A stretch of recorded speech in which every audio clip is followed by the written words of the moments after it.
figured I was trying to hit with everything I had. Marvin Hagler has knocked him out. He always sort of felt denied, and he was going to make someone pay. When he started getting dirty, then I started putting the punches together and meant to break his head. The middleweight champion of the world is Marvin Hagler. Here we are. We finally won the world title, and we had to run like burglars. Marvelous Marvin Hagler waged a long war for recognition and respect in boxing, then walked away when it all went wrong. Ladies and gentlemen, we have a split decision. He was going to take his dignity, he was going to take his life, and he was going to go.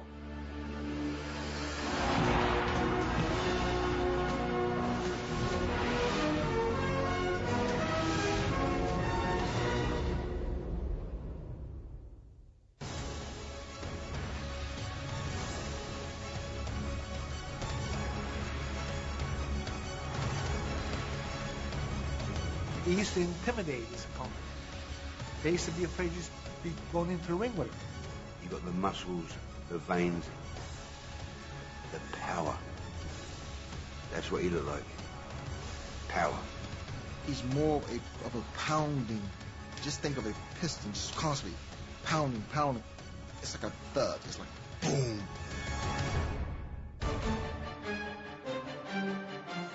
He had a chin of iron. He had the heart of a lion. He had the killer instinct in him. He hated his opponents. That's his mentality, to be angry, so that when he's in that ring, he just wants to just squash you.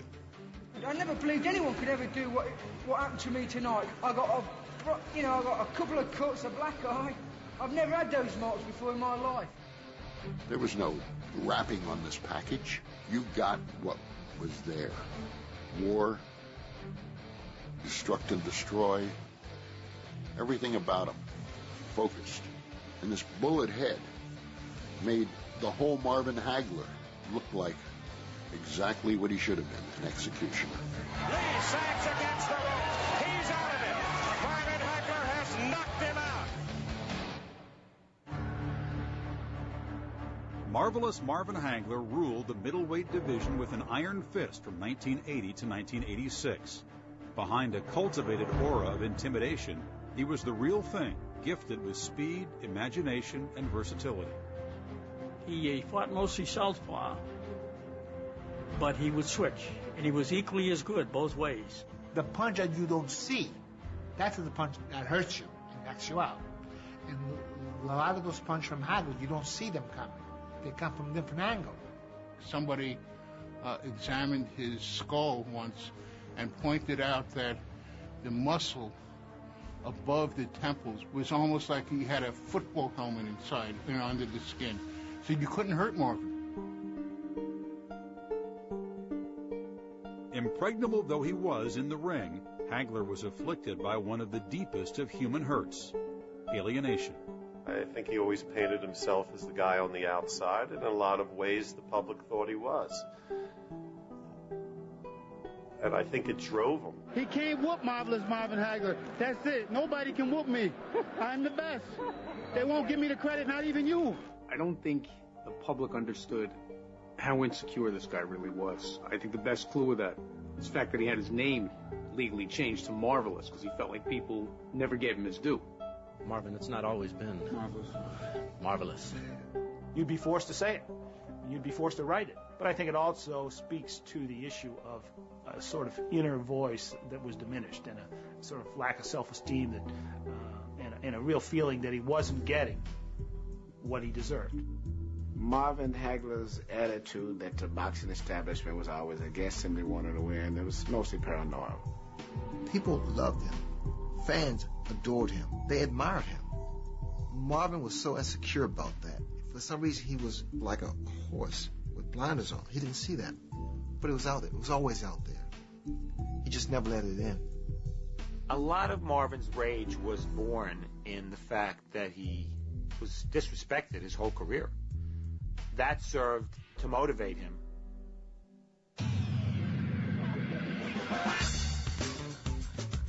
Never was that disrespect more clearly demonstrated than on November 30th, 1979 at Caesar's Palace, where the 25-year-old Hagler was one of two fighters getting title shots. The other was the deft and charismatic Sugar Ray Leonard. Marvin Hagler challenges Vito Antuofermo for the middleweight title, gets $40,000. Ray Leonard is also a challenger, and the same card gets paid $1 million. And if you're Marvin Hagler and you know how good you are, that's very hard to swallow. He is really chewing up Antuofermo at this point.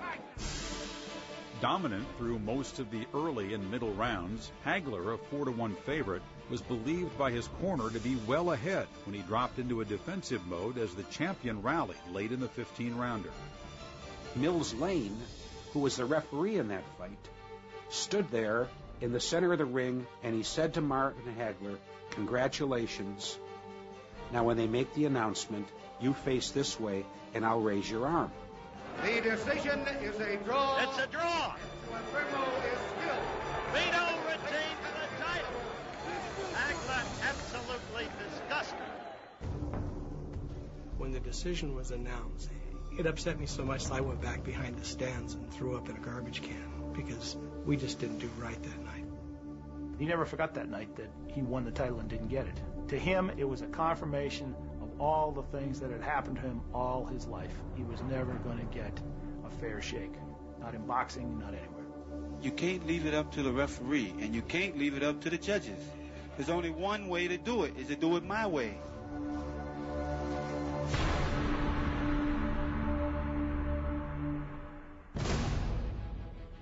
With narcotic power in either hand, Hagler raged against his opponents, winning his next 14 bouts, 12 by knockout. In 1985, he met an equally lethal puncher, known as the Hitman, Tommy Hearns.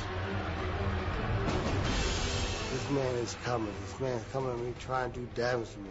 I gotta get him out. And I was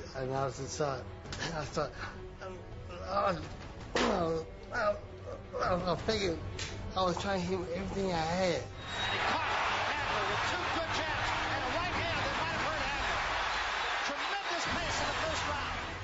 You asked yourself, how can they take him?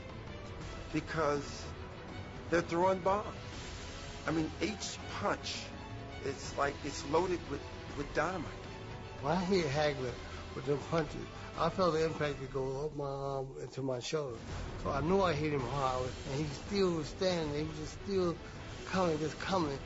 There were 165 punches in 180 seconds, and every one of them thrown with the intention to hurt the opponent. This may be the most brutal, even round you've ever seen in boxing.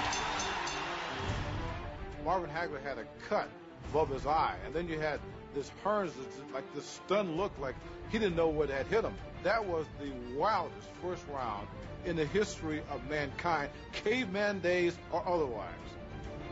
In the second and third rounds, Hagler stayed on the attack, absorbing punches and pressing forward, banging away with both hands. But he got as good as he gave. Hearns was always considered one of the hardest punchers in boxing. He throws his vicious right hand and busts Hagler's head wide open. So the doctor comes in and he blots the blood and he says to Marvin, "Can you see, Marvin?" And Marvin says, "I ain't missing him, am I?" Hagler immediately thought the same thing he always thought. They're going to screw me again. They're going to deny me again. This is my moment. He'd been ripped off before. He wanted to end that fight as soon as he could. And when that blood started pouring down his face, you saw the real tiger in Marvin Hagler.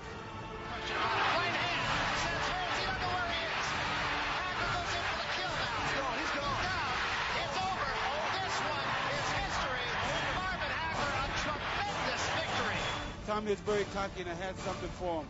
This is what you call a sweet victory. This was raw.